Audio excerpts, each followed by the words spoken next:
Hello guys, welcome back dito sa Pinoy Code Camp. Ngayong araw, may papanoorin tayo guys na video about sa pag-outsource ng mga malalaking tech companies sa US, no. Kung saan ba nila ina-outsource yung mga tech jobs na magiging programmer.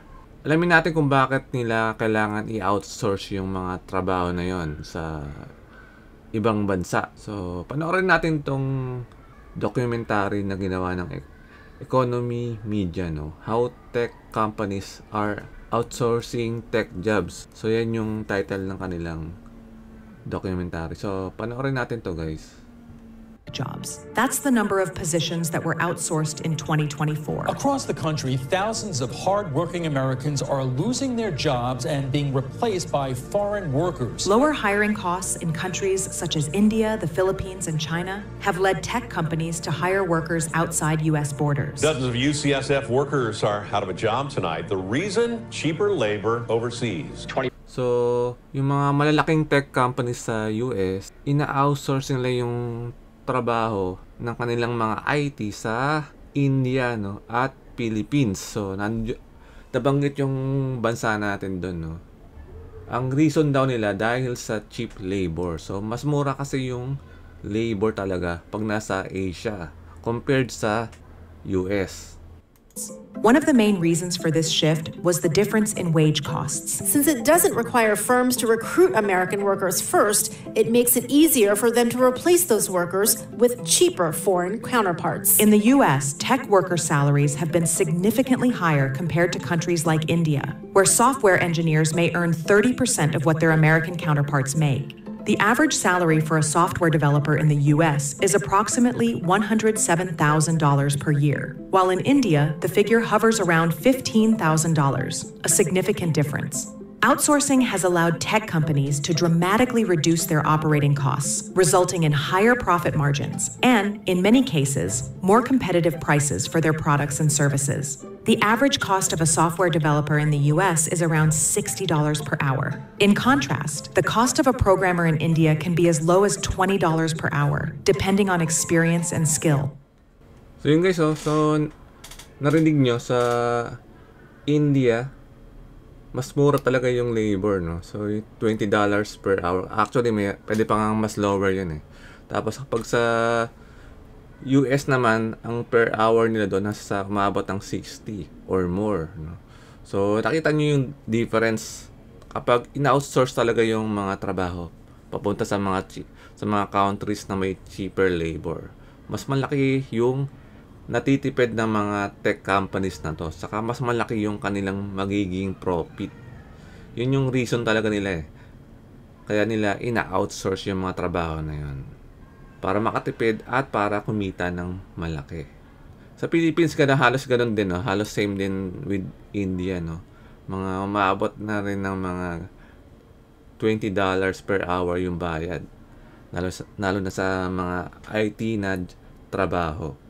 Markets, but they are both examples of a new generation of fast-growing businesses bringing increasingly sophisticated outsourcing operations to India. It is estimated that the country accounts for about 55% of the global tech outsourcing market, representing an industry worth over $150 billion annually in tech exports. Moreover, as the most populous country in the world, India is home to over 4 million professionals in the tech field, making it the leading provider of low-cost talent for tech companies worldwide. So yun guys, no? So ang dami pa lang mga IT resources si India, no? So umabot ng 4 million, no? Sobrang dami ng guys, no, ng mga IT people nila, no? Pwedeng halo-halo yan, pwedeng mga programmers, software engineer, web developers, or pati rin yung mga IT support.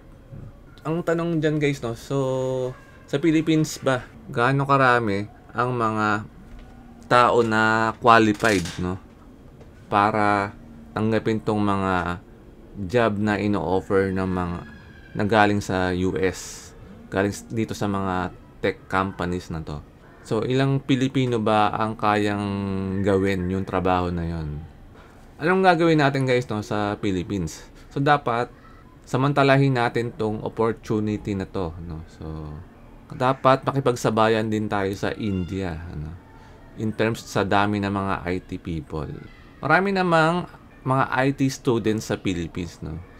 Kaya lang ano yung problema, no? Ang problem kasi hindi sila, after nila mag-graduate, hindi sila ready sa mga IT job na to. Kasi yung mga tinuturo sa school, sobrang basic lang naman na mga yan.